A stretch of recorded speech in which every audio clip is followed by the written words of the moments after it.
Dobrodošli u 5. epizodu podcasta All In. Današnja tema je senzorička integracija, a gost Saša Radić, radna terapeutkinja s postdiplomskom edukacijom iz terapije senzoričke integracije prema Airusu. Dobar dan. Senzorička integracija je jedan pojam, evo, možda u zadnje vrijeme dosta popularan, koji možemo čuti o kojem se govori. Pa o čemu se točno radi? Znači, senzorička integracija je u biti vještina koju mi svi imamo i koja nam osigurava da sve ovo što je oko nas, sve informacije koje dolaze, da se na neki način dobro zaprime i da se pošalju na adekvatno mjesto da bi kasnije mogli odgovoriti na sve one zadatke koje naša okolina i mi sami postavljamo pred sebe.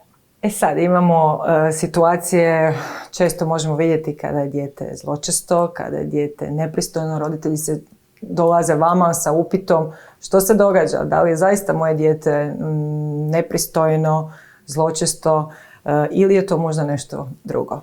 Da, prije skoro, znači 60. godina prošlog stoljeća, doktorica Jean Aires, koja je bila radna terapeutkinja, je dobivala veliki broj pacijenata, odnosno djece, koja su izgledala potpuno u redu. Znači, nisu imala nekakve specifične dijagnoze, no bez obzira na svoj IQ, znači na svoje kognitivne sposobnosti, oni nisu producirali rezultate kako je bilo očekivano. Isto tako dobila je veliki broj djece koja su, ovo što si rekla, koja su imala nekakve nezgode u školi, odnosno situacije u kojima bi udarila nekoga ili ne bi uopće reagirali. I ona je tada u biti utvrdila da naša senzorička integracija može odstupati, ali isto tako da postoje različite metode, odnosno da postoje okoline, predmeti i oprema koja mogu utjecati da djeca pokažu puno bolji rezultat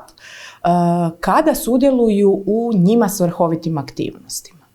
A za djecu svrhovite aktivnosti znamo šta su, to je igra.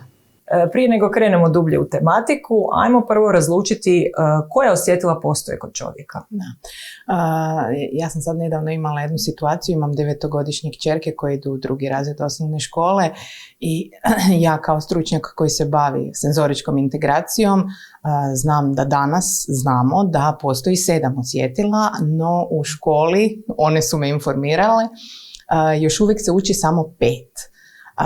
Iako neka istraživanja danas čak govore da postoji i 8. osjetilo, ali dobro, to o njemu ćemo na kraju. Ovih 5 koja su poznata, to su vid ili vizualni sustav koji nam daje informaciju gdje se predmeti oko nas nalaze, sluh ili slušni sustav koji nam daje informaciju o zvukovima koji se nalaze u našoj okolini, miris, odnosno njuh, odnosno olfaktorni sustav koji nam daje informaciju da li nešto miriši, odnosno smrdi, okus ili gustatorni sustav koji nam daje informaciju o predmetima, odnosno hrani koja ulazi u naša usta. Nakon toga imamo dodir, odnosno taktilni sustav. 2 ova nevidljiva senzorička sustava su proprioceptivni sustav. On nam govori, recimo sad kada sjedimo na ovim foteljama, on nam govori gdje je granica između našeg tijela i stolice, da li nas nešto možda pritišće i isto tako ona nam govori gdje se nalaze naši dijelovi tijela, recimo ti znaš točno gdje je tvoja olovka, bez obzira što ju recimo ne gledaš. I vestibularni sustav koji se nalazi, receptori se nalaze u unutarnjem uhu, on nam govori gdje se mi nalazimo u odnosu na gravitaciju, znači gdje je gore, gdje je dolje. On nam isto tako daje informacije lijevo-desno, odnosno pozicionira nas u okolnom svijetu. U posljednje vrijeme se još govori i o introcepciji kao tom 8. sustavu, to su svi oni osjeti koji dolaze iz unutrašnjosti našeg tijela. Pa onda ako dijete ima neki poremećaj senzoričke integracije, kako ga zapravo roditelji mogu uočiti?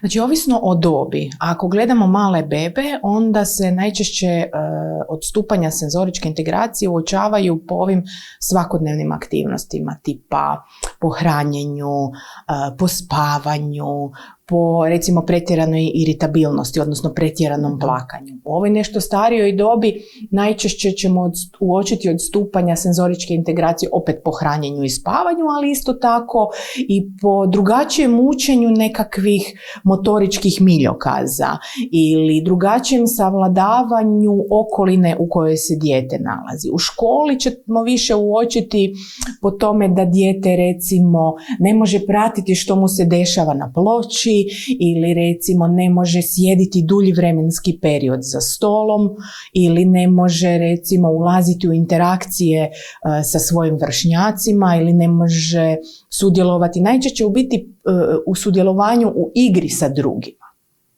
Po tome onda imamo svi neki poremećaj senzoričke integracije i ispada da je to evo sad nešto možda što javnost i okolina puno više osvješćuje nego prije. Da, mislim, meni roditelji dosta često dođu i kažu, gledajte, pa ja sam isto nisam znala, ne znam, preskočiti zgrčku ili nisam znala napraviti zvijezdu ili teško mi je bilo sjediti u školi, ali sam stisnula i sjela i bilo je ok.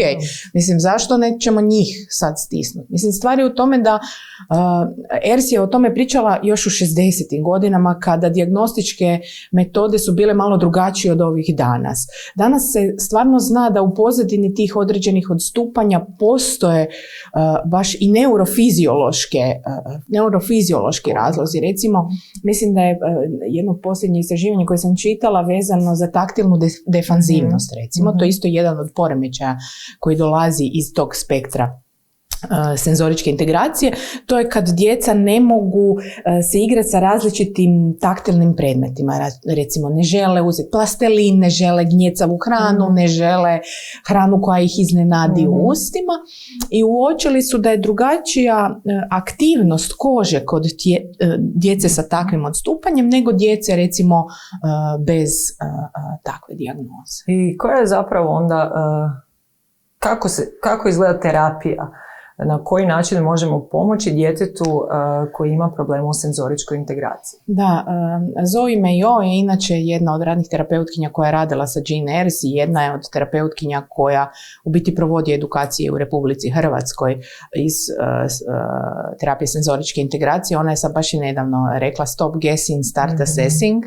Znači, prestanimo na neki način predmijevati, procijenimo prvo dijete i mi startamo u biti sa procjenama. Postoji standardizirana procjena senzoričke integracije i praksije koja se sastoji od 17 testova koji se provode na samom početku i na temelju njih plus upitnika kojeg dajemo roditeljima zbog toga što određena djeca će stvarno imati poremećaj senzoričke integracije, ali neće imati nikakvih problema u svakodnevnom životu jer su naučili nekakve kompenzacijske tehnike i onda intervencija nije ni potrebna jer znamo da dijete ima dovoljno poticajnu okolinu da može savladati. Ali imate veliki broj djece koja stvarno imaju poteškoće i u savladavanju nekakvih miljokaza i u učenju ako su te poteškoće u biti uzrokovane poteškoćama senzoričke integracije i praksije, onda to test detektira. On u biti detektira specifične obrasce. Imate s jedne strane obrasce koji se tiču modulacije, što znači da li se ja ugodno osjećam u bilo kakvoj situaciji. Znači, dozvoljava se ona razina stresa kad se nađeš u novoj situaciji, ali mi svi nekako izvučemo svoje vještine i savladamo, što znači da je naša modulacija uredna. Sad, kod djece s teškoćama može biti ta modulacija sa odstupanjem, znači oni mogu biti hiporeaktivni, što znači da ne reagiraju na vanjske informacije. To su vam ona djeca koja stavite u kut i ništa. Nema nikakvih problema, oni neće ući, oni neće stvarati probleme, ali neće ni učiti. Onda s druge strane imate onu djecu koju dotaknete pa vam skoče ili neko ih dodirne, oni ga zveknu, recimo. To je jedan segment odstupanja. S druge strane imate segment odstupanja koji govori o poteškoćama senzoričke percepcije. Znači da dijete jednostavno ne percipira da je ovo predmet koji je hladan, da je čaša predmet koji je hladan. I imate poremećaje, motoričke poremećaje, poremećaje praksije. Imate jedan motorički poremećaj koji se zove poremećaj bilateralne integracije i sekvencioniranja, on na neki način uzrokuje da dijete ne može uspješno koristiti oba dvije strane tijela i onda kod te djece recimo uočavamo da ne znaju voziti bicikl ili ne znaju zavezati žnirance ili ne znaju držati papir i crtati. I imate poremećaj praksije. Poremećaj praksije se onda dijele na poremećaj praksije na verbalni nalog. To su djeca kojima kažete odi u sobu i donesi čarape, on ode u sobu i više ga nema. Znači jednostavno taj nalog nije mogao pretvoriti u motoričku akciju. Imate poremećaj somatosenzoričke praksije, to je da mi ne možemo vlastito tijelo koristiti uspješno, recimo to je primjer djeteta koje ne zna držati olovku, ispravnu olovku ili koje ne može naučiti nekakvu aktivnost, recimo oblačenje majice, izgubi se u toj majici skroz. I imate poremećaj vizualne praksije, to je dosta često vezano uz nekakve vještine crtanja, bojanja i sl. To je na neki način pregled svih tih poremećaja koji se mogu uočiti sa testom senzoričke integracije i praksije i nakon toga idemo u terapiju. I to je postupak procjene koji traje koliko. Kada dijete dođe kod jednog terapeuta senzoričke integracije, koliko je optimalno vrijeme da se sve te procjene mogu napraviti. Naveli ste niz testova. Meni se čini da je to jako puno testova. Koji je neki period kada možemo dobiti nekakvu sliku procjenu? Mi najčešće radimo u 2 susreta. Jedino ako je stvarno teško. Mi nekako gledamo da dijete ne dođe na procjenu i izađe frustrirano. Tako da mi nekako balansiramo i želimo da dijete pokaže svoj najveći potencijal. A za to vam treba vrijeme. I onda odvajamo najčešće 2 susreta i tijekom ta 2 susreta se provedu svi testovi. I nakon toga terapeuti, i to radni terapeuti, fizioterapeuti i logopedi sa završenom edukacijom u biti evaluiraju i naprave na neki način dijagnostiku i intervencijski plan i onda se konzultiramo s roditeljima da vidimo koliko je to njima moguće ili nemoguće, jer dosta često kod nas velike su liste čekanja. Postoje zdravstvene i socijalne ustanove. Na području nešto više na području velikih gradova, ali ima sad sve više i tih ustanova po manjim gradovima u kojima imate specijalizirani prostor i specijaliziranog stručnjaka. Tako da recimo Split ima senzoričkih soba, recimo Rijeka ima, Osijek ima, Zagreb ima čak i Petrinja ima, doduše sad im je u potresu nastradala je njihova soba čuda, ali ja vjerujem kako su agilni da će se ponovo osposobiti, odnosno osposobili su drugi prostor. Tako da ima dosta tih institucija i sad je još i UNICEF financira ova posljednja mliječna staza je bila namijenjena senzoričkim sobama i oni će sad opet opremiti sobe i educirati stručnjake, tako da vjerujem da će ih biti puno više. Ono što sam htjela reći je što je nama jako bitno da u biti plan intervencije radimo s roditeljima. I kod nas, znači kad radimo s djetetom, roditelj je uključen cijelo vrijeme. Znači, roditelj se ne odvaja iz terapijske prostorije, već je cijelo vrijeme u prostoriji. On sudjeluje u terapijskom procesu koliko on želi i može. Nama je nekako ideja da sudjeluje 100%, jer neće se ništa desiti od 1, 2 ili 3 terapije tjedno, ako na neki način mi ne stvorimo jedno poticajno okruženje i u njihovim životima. Jer onda njihov dom, njihov lokalni parkić, vrtić ili škola mogu biti u biti dodatni terapijski prostor za djecu koja imaju. Zapravo, znači ovi senzorički parkovi kojih je sada sve više i u Zagrebu i u ostalim dijelovima Hrvatske, mogu koristiti ako se koriste zapravo na ispravan način. Da, mislim, Jean Hers je još rekla na samom početku da specijalizirane prostorije koje osiguravaju primarno ova 3 podražaja, znači to je taktilni podražaj, vestibularni i proprioceptivni, a svi ovi senzorički parkići to stvarno osiguravaju, mogu djelovati poticajno, pogotovo ako imate osobu koja je dostatno kompetentna, znači ako je to terapijski proces, onda to stvarno treba biti terapeut, ali ali isto tako, ona je isto tako govorila da je ključno da se uključe i roditelji, i učitelji, i odgajatelji. Recimo, ja i većina u biti kolega koji završe edukaciju na neki način rade sa ovim institucijama u kojima ulaze djeca, bilo vrtići i škole, pa veliki broj nas odlazi i drži edukacije za odgajatelje, za učitelje o tome koliko je važno da dijete sjedi mirno i zašto ono ne može sjediti mirno ako recimo ima ADHD ili ako ima autizam ili ako ima poteškoće učenja i na koji način se ta stolica ili ta olovka ili ta pozicija ili njegovo mjesto u razredu može promijeniti da on bude puno funkcionalniji. I evo ovako, za kraj malo zaključimo koja bi vaša poruka bila roditeljima i do koje neke dobne granice da li se roditelji mogu obratiti za pomoć i da li uopće mogu zakasniti sa tom senzoričkom integracijom, s terapijom ili ne. Evo, za kraj malo o tome. Mislim, prvo ću ovaj drugi dio, pa ću onaj prvi dio. Znači, Jean Eyre se inače radila sa školskom djecom, što znači dobro, njihova američka školska djeca su od 4-5 pa do nekakvih 12-13 godina, ali kako je... čim je dulje radila, ona je shvaćala da tu postoje promjene koje se dešavaju u kasnijim fazama.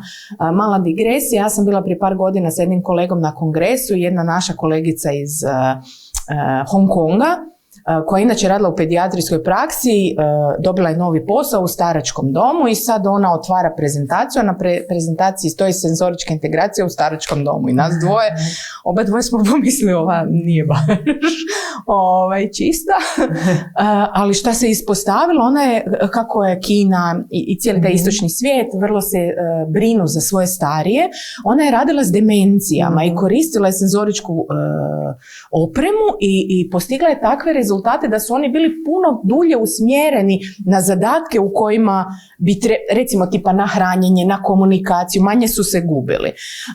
Tako da danas istraživanja dokazuju da za određene populacije, recimo za ADHD, za autizam, intervencija pomoću pristupa senzoričke integracije može biti u jednom kraćem vremenskom periodu, ali kroz vrijeme se može ponavljati kako se pojavljuju izazovi njihovi. Ne?